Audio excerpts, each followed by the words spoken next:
Жанна Бугибаевна, and welcome to my class. Today's theme is participles. So in this lesson, we're going to talk about participles, the type of participles, how to use, when to use, and some other interesting examples. So when you're ready, let's begin. So first of all, look at these interesting examples. 35 people died when they were taking selfies in 2017. A sleeping rat dreams about getting to food or through mazes. In your lifetime, you'll spend around 38 days brushing your teeth. So, present participle is the ing form of the verb used to make continuous tenses, like in the first sentence, 35 people died when they were taking selfies in 2017, or as an adjective form, as a function of adjective, like in a second sentence, a sleeping rat dreams about getting to food or running through mazes, or to describe another action, like in this sentence, in your lifetime, you'll spend 38 days brushing your teeth. So look at this interesting example also. The first hot air balloon carrying a ship, a dart, and a rooster was launched in 1783. In this sentence, we can see the present participle carrying as a part of the past continuous tense form in a usual relative clause. So let's take this, in this situation, the first hot air balloon carrying a ship, a dart, and a rooster was launched in 1783. So if we remove the pronoun which was from the second sentence, we'll have a participle phrase or a reduced relative clause with the same meaning but just shorter. So the present participle is used in participle phrases or reduced relative clauses which have the same meaning as usual relative clause.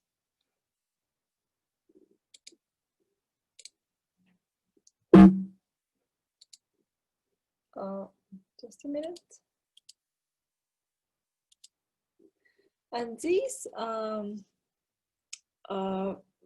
participle phrases can be found in different parts of the sentence. In the middle, like in the original sentence, at the end of the complex sentence, the first hot air balloon was launched in 1783, carrying a ship, a dart, and a rooster. Or at the beginning of a sentence, carrying a ship, a dart, and a rooster, the first hot air balloon was launched in 1783. So we often use the present participle with the verbs of movements, such as go, come, jump, dance, and etc. So for example, children often go swimming in summer. They sometimes come home crying from school. I saw him jumping. I heard them singing. We also we use the present participle with the verbs of sense of perception. For example, I saw him running. I heard him singing.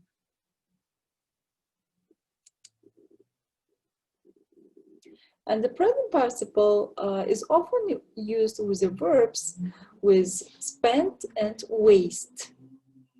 For example, they spent a fortune playing poker. He wastes a lot of time doing nothing.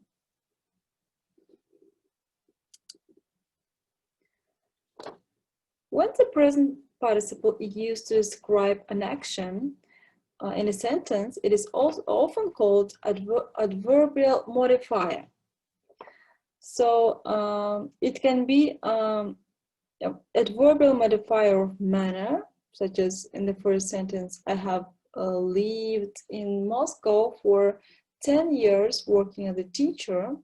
Adverbial modifier of time, I have learned a lot of new English words living in the UK.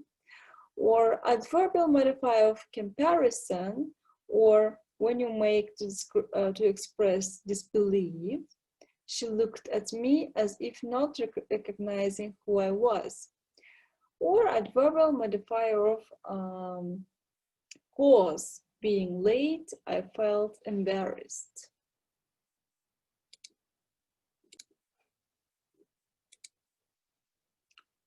So the participles do not have any tenses, but somehow they're related to other actions in a timeline. And present participle gives an idea of an action which is happening at the same time with another action in a sentence. For example, I saw him running. So it means the person was running and I saw him at the same time. The two actions at the same time happening. Let's look at another example. Having finished the job, I decided to take a break. But here, in this case, one action follows the other action. First, I finished the job, and then I decided to take a break.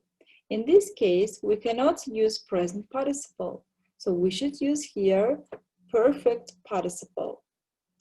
The perfect participle is an action which is prior to another action in a sentence.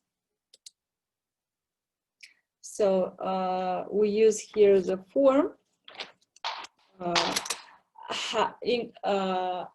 having plus the past participle. So it expresses the idea of priority and made with the help of auxiliary verb have plus ing and the past participle.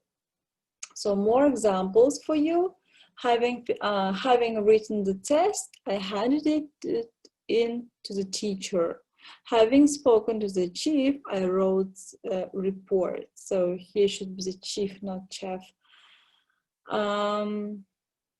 Next. So passive meaning is usually expressed with the help of the past participle. So look at the example here. Built in 1937, the Golden Gate Bridge is still considered probably the most beautiful bridge in the world.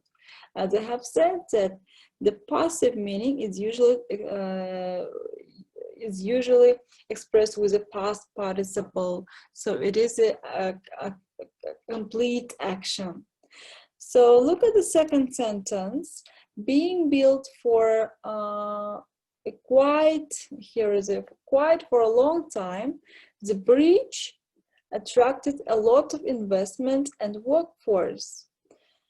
So in this case, we're using the present participle of verb to be plus past participle, and these constructions show the action in progress.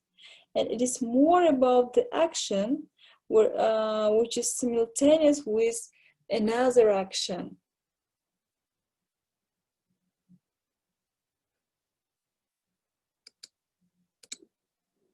And the perfect participle can also be the passive. So look at this example. Having been finished in time, the bridge was opened for the public on May 27, 1937. So it means the action performed and complete before another case. Some examples for you in passive meaning. So having been written in pencil, the letter was difficult to read. Having been explained before, the rule did not present any difficulty.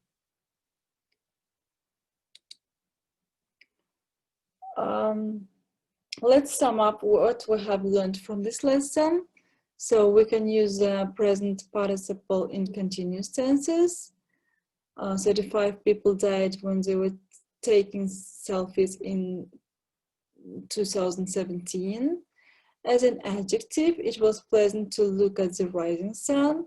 As an adverbial modifier, being late, I felt embarrassed. So after verbs of movements, so they often go swimming in summer. And after verbs of a sense of perception, I heard them singing.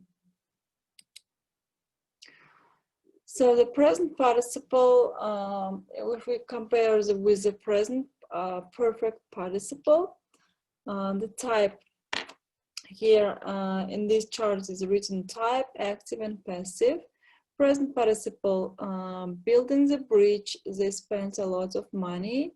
As in a passive, being built for a quite long time, the bridge attracted a lot of investment and workforce. Perfect participle also can be active and passive. Having finished a job, I decided to take a break. It is an active sentence. And the passive sentence, having been written in pencil, the letter was difficult to read. So in this lesson, I think you have learned a lot. Thank you for your attention. See you next week.